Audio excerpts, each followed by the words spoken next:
नमस्कार, मैं छत्तीसगढ़ अखबार के यूट्यूब चैनल इंडिया आजकल के स्टूडियो से सुनील कुमार।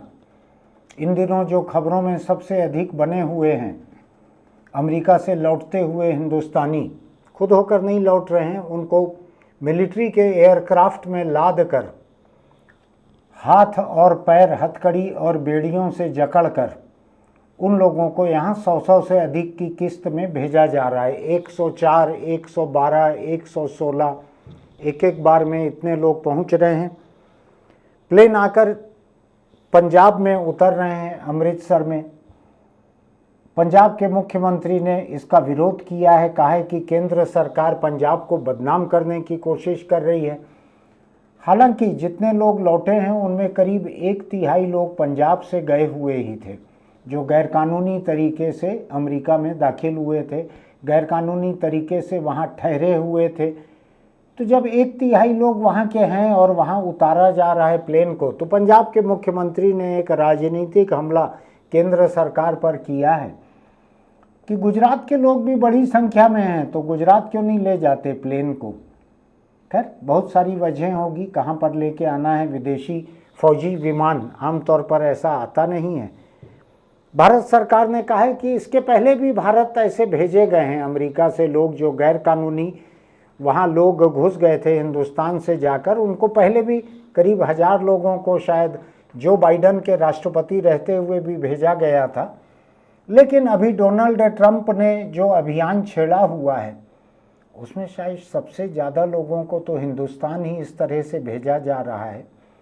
भारत सरकार ने ये कहा था कि जिस तरह से हथकड़ी बेड़ी में जकड़ कर लोगों को लाया जा रहा है यहाँ, इसका विरोध करेगी सरकार। अमेरिकी राष्ट्रपति डोनाल्ड ट्रंप से जब भारतीय प्रधानमंत्री नरेंद्र मोदी मिलेंगे तो इसका विरोध किया जाएगा।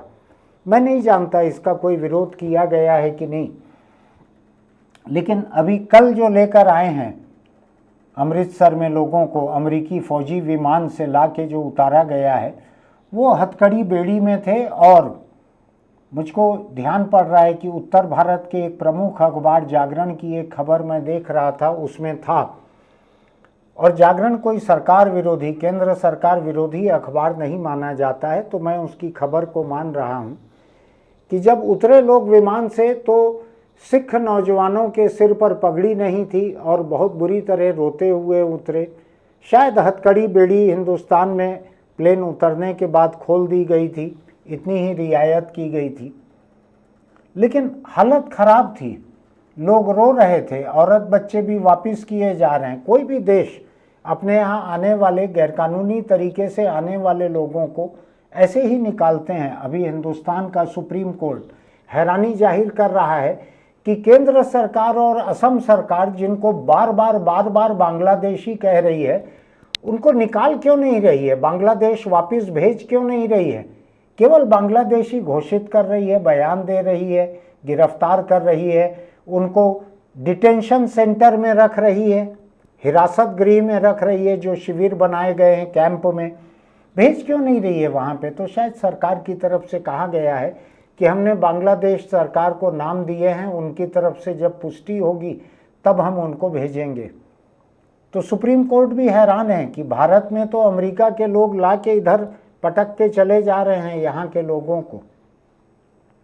अब मैं थोड़ा सा इससे जुड़े हुए एक दूसरे पहलू पे आता हूँ कि कौन लोग हैं जो हिंदुस्तान से इस तरह से जा रहे हैं, अमेरिका जा रहे हैं, खतरा उठा रहे हैं, कई देशों को पार करके जाते हैं, लाखों रुपया, 30, 35, 50, 70, 85 लाख, 1 करोड़ रुपया देकर स्मगलरों को, मानव तस्कर जो हैं, ह्यूमन स्मगलर्स जो हैं, उनको इतना पैसा देकर पंजाब के लोग, गुजरात के लोग, दोनों को मैं बड़ा संपन्न राज्य मानता हूँ, इनके लोग क्यों जा रहे हैं। हरियाणा तीसरा संपन्न राज्य मैं मानता हूँ, इनके लोग क्यों जा रहे हैं इतना अमेरिका, कनाडा। और ये जो आ रहे हैं अभी, ये केवल हिंदुस्तान से बाहर जाने वाले गैरकानूनी तरीके से जो लोग हैं, उनमें से कुल 3% लोग हैं जो अमेरिका जाते हैं।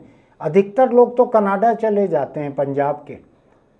तो कुल 3% लोग जो अमेरिका जा रहे हैं पंजाब के और बाकी प्रदेशों के भी, क्यों जा रहे हैं ये लोग। इतना कर्ज लेकर, जमीन बेचकर, सोना बेचकर, मकान बेचकर, रिश्तेदारों से कर्ज लेकर, ट्रैक्टर बेचकर जा रहे हैं स्मगलरों को पैसा देके। वो किसी रास्ते, कहीं बोट से, कहीं किसी से, कहीं पहाड़ी रास्ते। बीच में अभी खबर आई थी, हिंदुस्तान से जाने वाले एक के लिए स्मगलर ने रास्ते में उसके घर फ़ोन करके और पैसा मांगा और नहीं मिला पैसा तो उसको गोली मार दी। बहुत खतरनाक रास्ता है ये। बीच में कहीं कोई देश की सरकार गोली मार दे रही है जहाँ से ये तस्करी की जा रही है, मानव तस्करी। क्यों जा रहे हैं लोग ऐसा? हिंदुस्तान में ऐसा क्या है? मैं नहीं जानता ये सच है या झूठ है।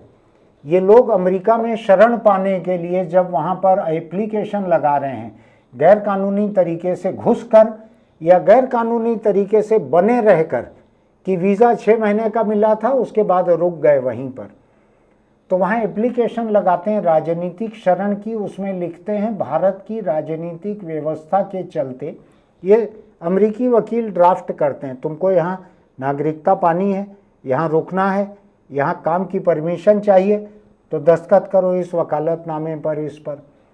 तो वो लिख के दे रहे हैं, दस्तखत कर रहे हैं कि भारत की राजनीतिक व्यवस्था में उनके साथ भेदभाव किया जा रहा है, उनकी जान को खतरा है। देश को बदनाम अलग कर रहे हैं 2 तरीकों से। एक तो अमेरिका भारत की हालत ख़राब कर रहा है कि यहाँ इतने लोग आए, 18,000 लोगों को हम भेज रहे हैं। भारत बोल रहा है साहब भेज दीजिए, हम सबको ले लेंगे। पूरे दुनिया का बेताज तानाशाह है डोनाल्ड ट्रंप। वो कह रहा है कि मैं 18,000 लोगों को भेज रहा हूँ। हमारे यहाँ 18,000 लोगों का इंतज़ाम किया जा रहा है, अलग अलग प्रदेशों की बसें लेकर। उनके प्रदेशों के लोग वहाँ मौजूद रहते हैं, अफसर लेकर जाते हैं। कुछ लोग तो ऐसे मिले हैं पंजाब में जो उतरते ही गिरफ्तार किए गए। उन्होंने पंजाब में मर्डर किया था और चले गए थे अमेरिका। अब अमेरिका ऐसे लोगों को निकालेगा नहीं तो और क्या करेगा? मैं अमेरिका के साथ मेरी अधिक हमदर्दी और मैं हिंदुस्तानियों के खिलाफ हूँ, ऐसी बात नहीं है।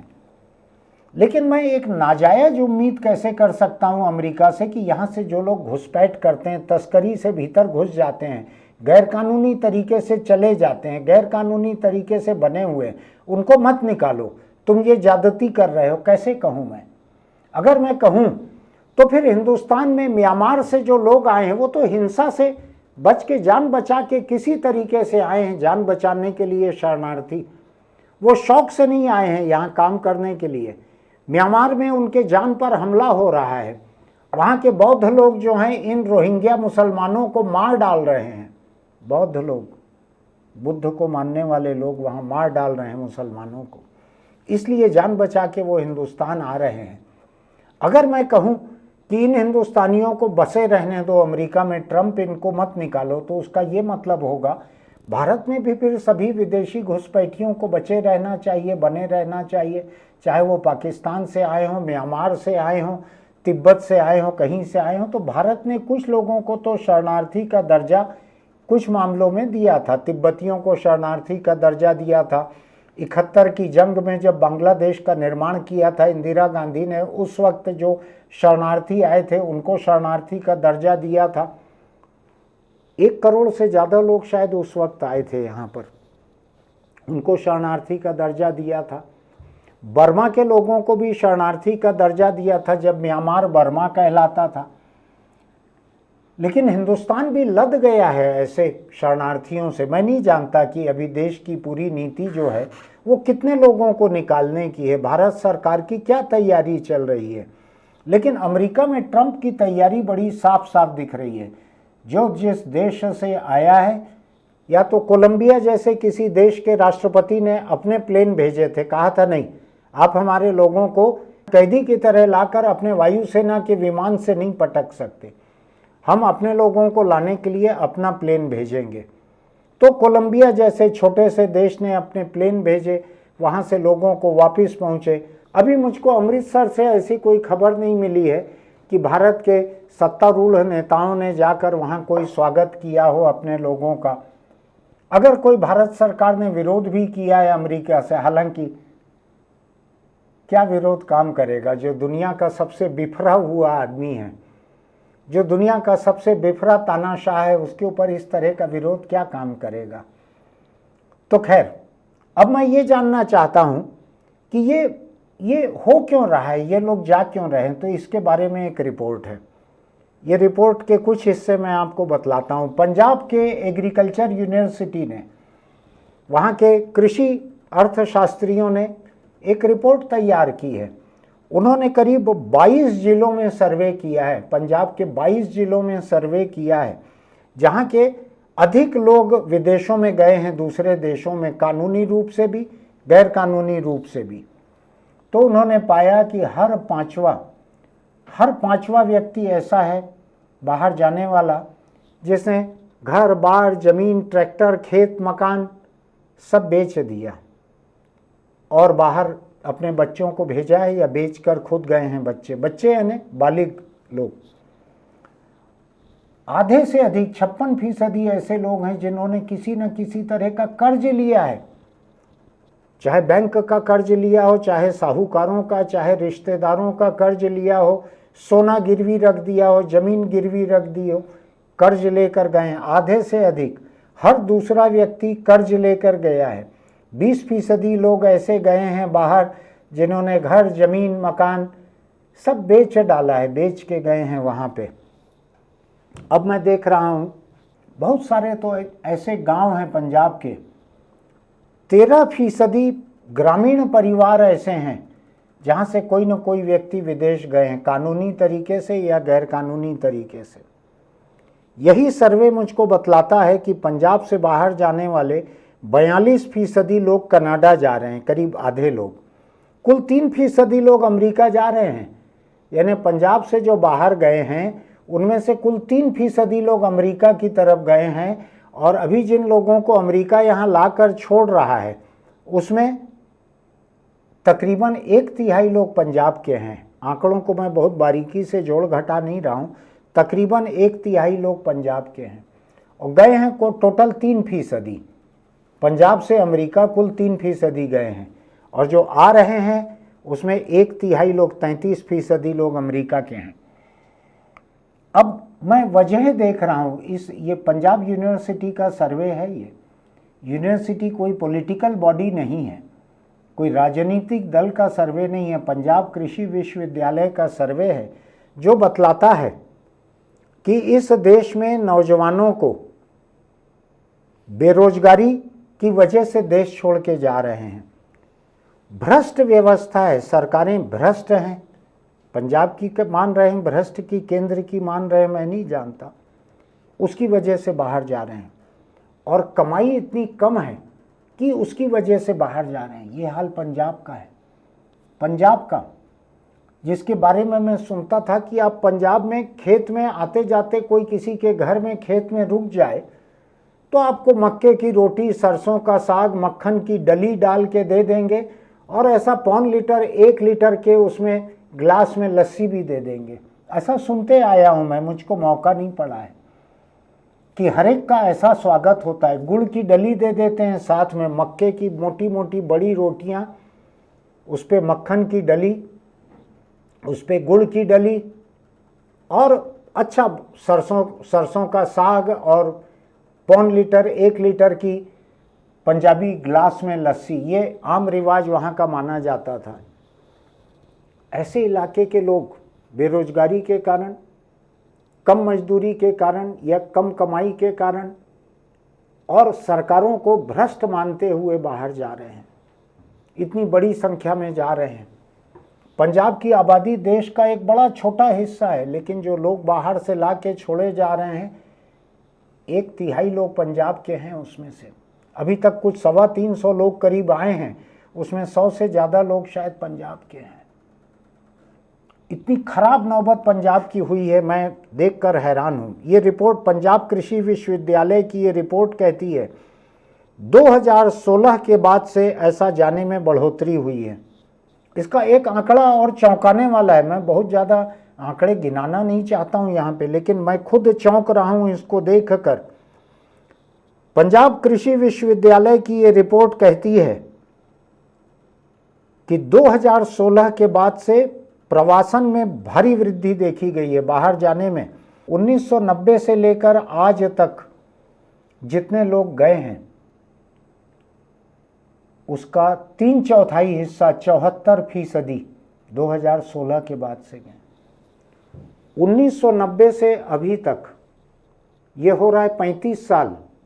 इस 35 साल में पंजाब से जितने लोग बाहर गए हैं उसका 75% हिस्सा 2016 के बाद से अभी तक इन 9 सालों का है।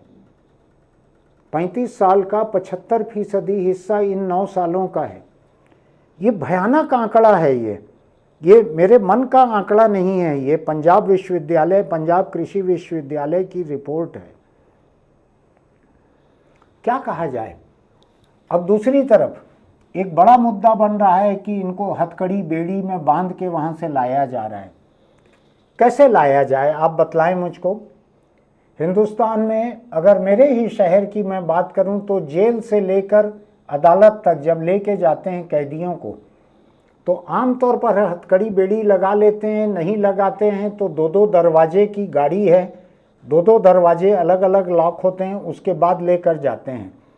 कोर्ट में पेश करते समय 2-2 पुलिस वाले एक-एक कैदी, विचाराधीन कैदी हैं, एक-एक कैदी के हाथ पकड़ कर रखते हैं 2-2 लोग। कई दूसरे प्रदेशों में कमर में रस्सी बांध कर रख लेते हैं कि भाग न जाए।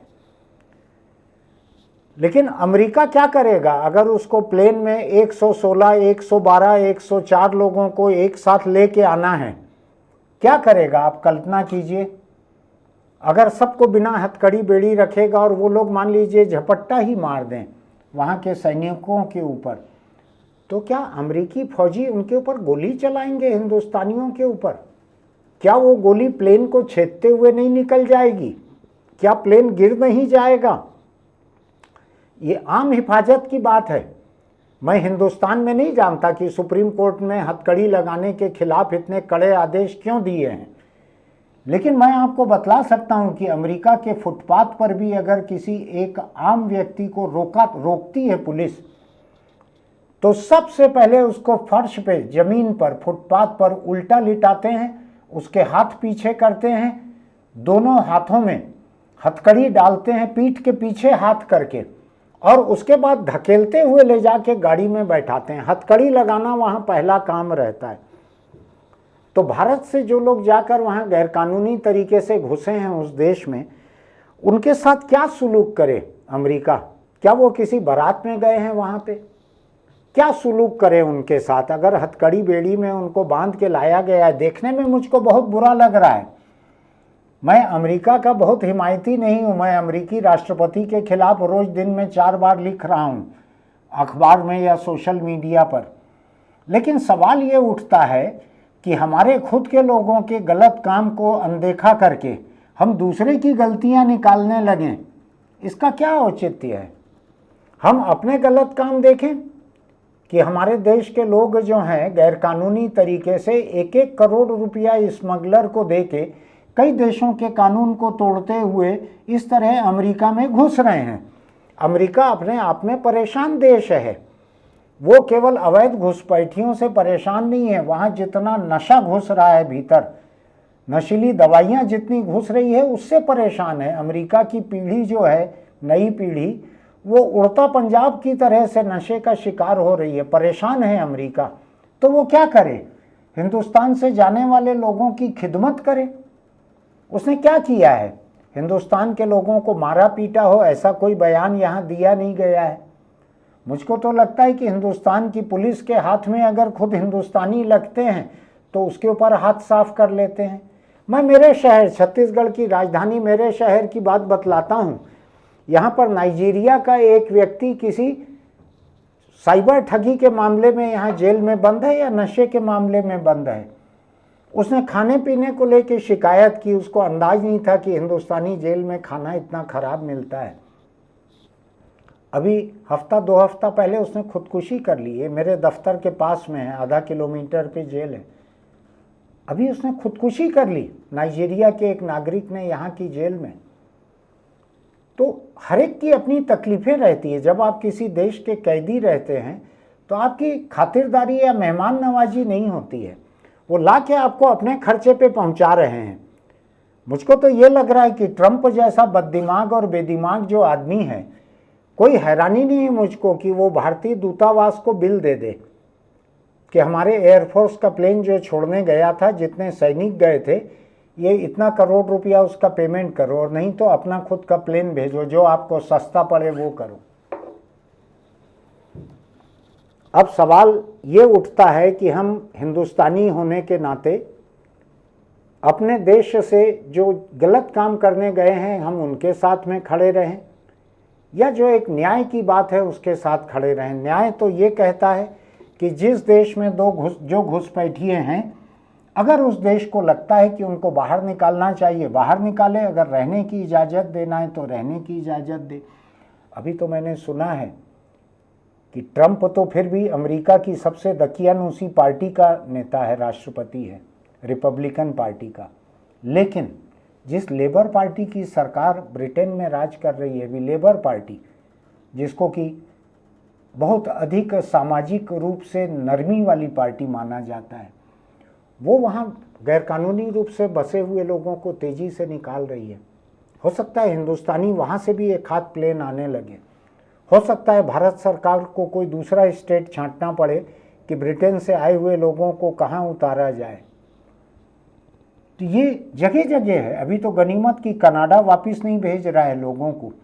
अगर कनाडा भेजना चालू करेगा तो यहाँ से 18,000 आए, वहाँ से 1,80,000 लोग वापस आएंगे कनाडा से, और उसमें तो अधिकांश लोग जो हैं गुजरात और पंजाब में ही उतरेंगे, पंजाब में ही उतरेंगे ज़्यादातर। तो मुझको लगता है कि हिंदुस्तान के लोग जो बाहर जा रहे हैं काम करने के लिए, वो एक बेहतर ज़िंदगी के सपने को लेकर बाहर जा रहे हैं। तो लोगों को ये ध्यान रखना चाहिए कि हिंदुस्तान में भूखमरी इतनी ज़्यादा नहीं है। सरकार प्रति व्यक्ति प्रति माह 5 किलो अनाज दे रही है। पंजाब से जो लोग गए इनको भी 5 किलो अनाज तो मिल रहा होगा। एक व्यक्ति 5 किलो अनाज में जिंदा रह सकते हैं। फिर थोड़ा बहुत मनरेगा का कोई कामकाज होगा तो कुछ दिन की मजदूरी मनरेगा की मिल सकती है, उससे भी जिंदा रह सकते हैं। कुछ आयुष्मान जैसी योजना में इलाज भी हो जाता होगा, पंजाब में भी होता होगा।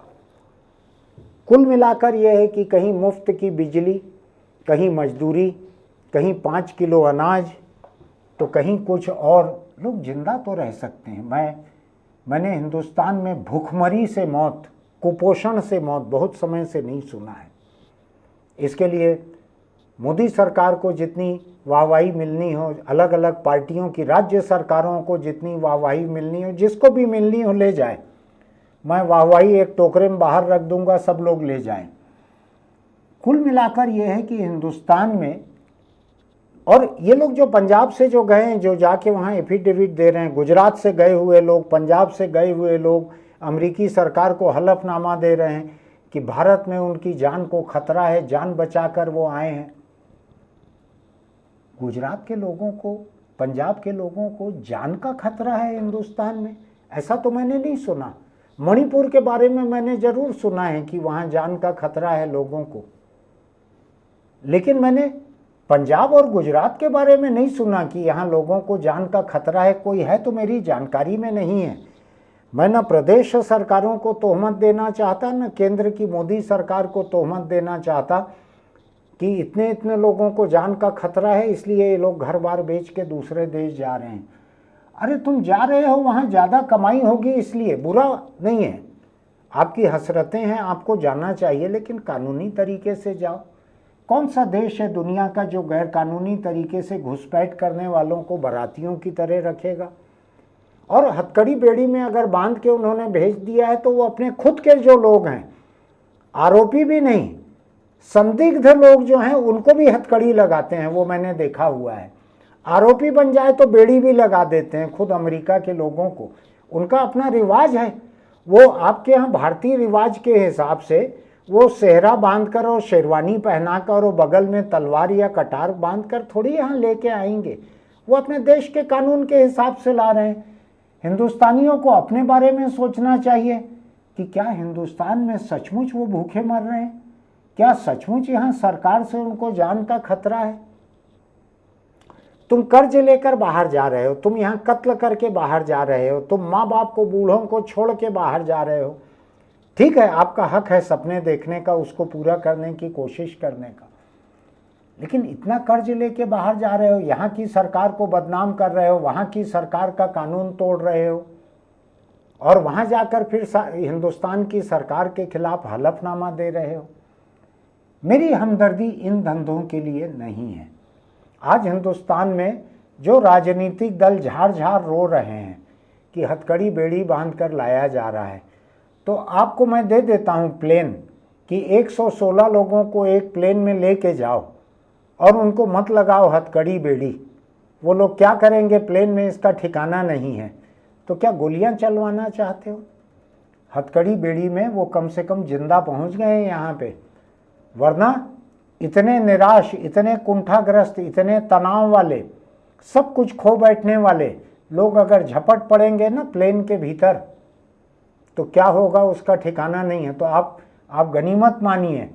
हिंदुस्तान में होता है ना एनकाउंटर, पुलिस लेकर जा रही है, उसने पुलिस का पिस्टल छीन कर, रिवॉल्वर छीन कर गोली चलाने की कोशिश की, उसको मार डाला गया। कितनी घटनाएं होती है हमारे यहाँ। आधी मुठभेड़ हत्या तो ऐसे ही होती है।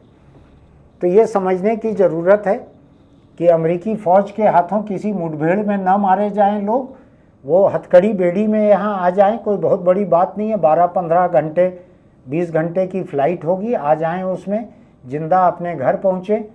यहाँ 5 किलो राशन उनका इंतज़ार कर रहा है, मनरेगा का रोज़गार इंतज़ार कर रहा है। अगर आप बड़े सपने देखना चाहते हो तो हिंदुस्तान में भी बड़े बड़े सपने देखने वाले और आसमान में पहुंचने वाले लोग हैं। मैंने सुना है, पता नहीं सच है कि नहीं, मेरा सुना हुआ है कि धीरू भाई अंबानी एक समय एक पेट्रोल पंप में पेट्रोल भरते थे, ऐसा। वहाँ से वो यहाँ तक पहुँचे। मुकेश अंबानी आज शायद हिंदुस्तान के पहले दूसरे 2 सबसे बड़े, सबसे ज़्यादा पैसे वाले लोगों में से हैं। सुना है ना आपने ये? तो उस रिलायंस कंपनी को बनाने वाले धीरू भाई अंबानी पेट्रोल पंप पे पेट्रोल डालते थे, ऐसा मैंने सुना है। अफवाह होगी तो आप लिखिएगा कमेंट बॉक्स में। यहाँ आगे बढ़ने की बहुत गुंजाइश है, और पंजाब और गुजरात के लोगों को केंद्र सरकार के हाथ या राज्य सरकार के हाथ जान का खतरा भी नहीं है। इतना बड़ा झूठ नहीं बोलना चाहिए। मेरी हमदर्दी है उन लोगों के साथ जो वापस आ रहे हैं, लेकिन उनको खुद को ये समझना चाहिए कि गैरकानूनी काम न करें। आज बस इतना ही। अगर आपको मेरी ये बात तर्क संगत, न्याय संगत लगती है, समझदारी की लगती है, तो हमारे YouTube चैनल इंडिया आजकल को सब्सक्राइब कीजिएगा, नोटिफिकेशन की बटन दबाइएगा, लाइक कीजिएगा, टिप्पणी लिखिएगा और अपने दोस्तों को भी भेजिएगा। कल के दिन हो सकता है, अभी तो जिस छत्तीसगढ़ में मैं हूँ या जो हिंदी भाषी इलाका है, यहाँ के कम ही लोग बाहर जाने का सपना देखते हैं। गैरकानूनी रूप से भी बाहर जाने का सपना इधर के लोग नहीं देख पाते हैं। ज़्यादा सपना गुजरात, पंजाब और पंजाब से लगे हुए हरियाणा, यहीं के लोग ज़्यादा सपना देख रहे हैं। इधर के लोगों की हालत अभी सपना देखने लायक भी नहीं है। अच्छा है, गैरकानूनी काम का सपना भी नहीं देखना चाहिए। इसको और लोगों को भी भेजिएगा आप। किसी के मन में अगर कानून तोड़ने की हसरत हो तो वो जान ले कि मेरे सरीखे लोग उनका साथ नहीं देंगे। मेरा मानना है कि हिंदुस्तान में आज भूख से मरने की नौबत नहीं है, और जब आपका पेट भरा हुआ है तो आप काम ढूंढो, मजदूरी ढूंढो, काम ढूंढो। हो सकता है आप रातों रात धीरू भाई नहीं बन जाओगे, लेकिन मजदूरी करके आप धीरे धीरे आगे बढ़ सकते हो। फिर मिलेंगे। चलते चलते छोटी सी सलाह, अगर आप बीड़ी, सिगरेट, गुटखा, तंबाकू खाते पीते हैं तो छोड़ दीजिए, वरना कैंसर तंबाकू को नहीं छोड़ता है।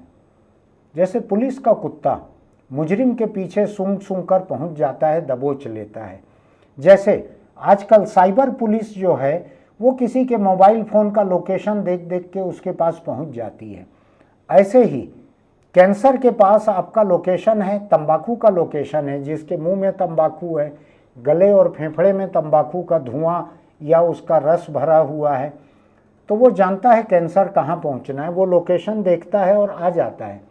फिर आपके भीतर घर बनाकर रहता है और अपने मोबाइल फ़ोन से, स्मार्टफोन से वो ऊपर एक को भेजता है लोकेशन, लाइव लोकेशन, कि एकदम रेडी है, पका हुआ माल है, आके ले जाओ। फिर ऊपर भैंसे पर सवार होकर एक आदमी आता है, मोटा सा आदमी है, बड़ी बड़ी मूछें हैं, हाथ में सुनहरी गदा रखता है, रेशमी धोती पहनता है, सिर पे मुकुट है, आके फिर ऐसे तंबाकू के शौकीन लोगों को रस्सी से बांधता है और भैंसे के पीछे बांधकर घसीट के ले जाता है, जैसे गाड़ी टो करके ले जाते हैं या जैसे सफाई कर्मी ले जाते हैं सड़क पे कुत्ता वगैरह घसीटते हुए। बुरा मत मानिएगा, मैं तो आपको एक हकीकत बता रहा हूँ कि तंबाकू से जब कैंसर हो के मौत होती है ना, वो इतनी ही बुरी रहती है। अगर आपको बुरा लग भी रहा है तो मेरे ये सब बोलने का मकसद भी वही है। फिर मिलेंगे।